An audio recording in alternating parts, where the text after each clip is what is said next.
Saudara Presiden Jokowi mengangkat Pangkostrat Maruli Simanjuntak menjadi Kasat yang baru menggantikan Jenderal Agus Subianto.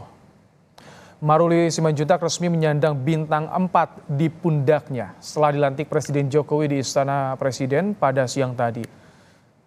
Jenderal Maruli diangkat sebagai Kasat mengisi posisi yang ditinggalkan Jenderal Agus Subianto yang lebih dulu dilantik jadi Panglima TNI. Sebelum resmi dilantik hari ini, nama Maruli Simanjuntak santer disebut sebagai salah satu kandidat Kasat selain nama Letjen Suharyanto dan Letjen Nyoman Cantiasa. Usai dilantik, Kasat menyatakan TNI Angkatan Darat harus netral dalam pemilu 2024. Mudah-mudahan nanti saya akan bisa mengerjakan ini dengan sebaik-baiknya. Saya kira secara umum kita di institusi Angkatan Darat khususnya kita sudah mempunyai program-program yang nanti kita akan terus evaluasi supaya lebih update sesuai dengan zaman dan sesuai dengan tantangan nanti ke depannya. Saya kira juga teman-teman wartawan supaya jangan tanya lagi tentang pemilihan umum. Saya yakin saya akan pastikan bahwa TNI Angkatan Darat khususnya harus netral. Menko Kemaritiman dan Investasi Luhut Binsar Panjaitan yang baru saja mendapat perawatan medis di Singapura ikut hadir di acara pelantikan Maruli Simanjuntak yang juga menantunya sebagai Kasat di Istana. Selain Luhut, pelantikan Kasat juga dihadiri sejumlah menteri termasuk Menteri Pertahanan Prabowo Subianto dan Menko Polhukam Mahfud MD.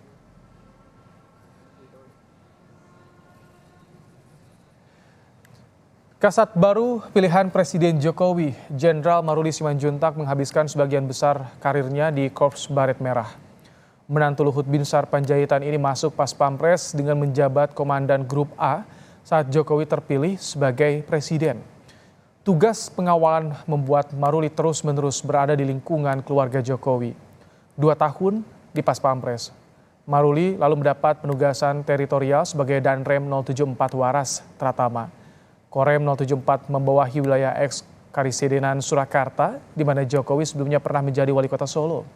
Hanya berselang setahun, Maruli kembali ke lingkaran Jokowi sebagai wakil komandan Pas Pampres.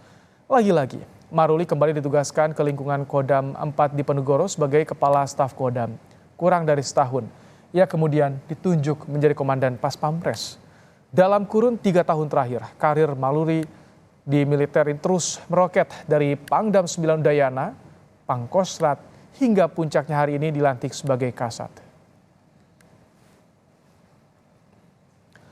Anggota Komisi 1 DPR, Dev Laksono menyebut banyak tugas yang harus dituntaskan oleh Jenderal Maruli Simanjuntak sebagai Kasat yang baru. Di antaranya ikut menjaga netralitas TNI selama pemilu, menyelesaikan masalah di Papua, dan kesejahteraan prajurit Angkatan Darat.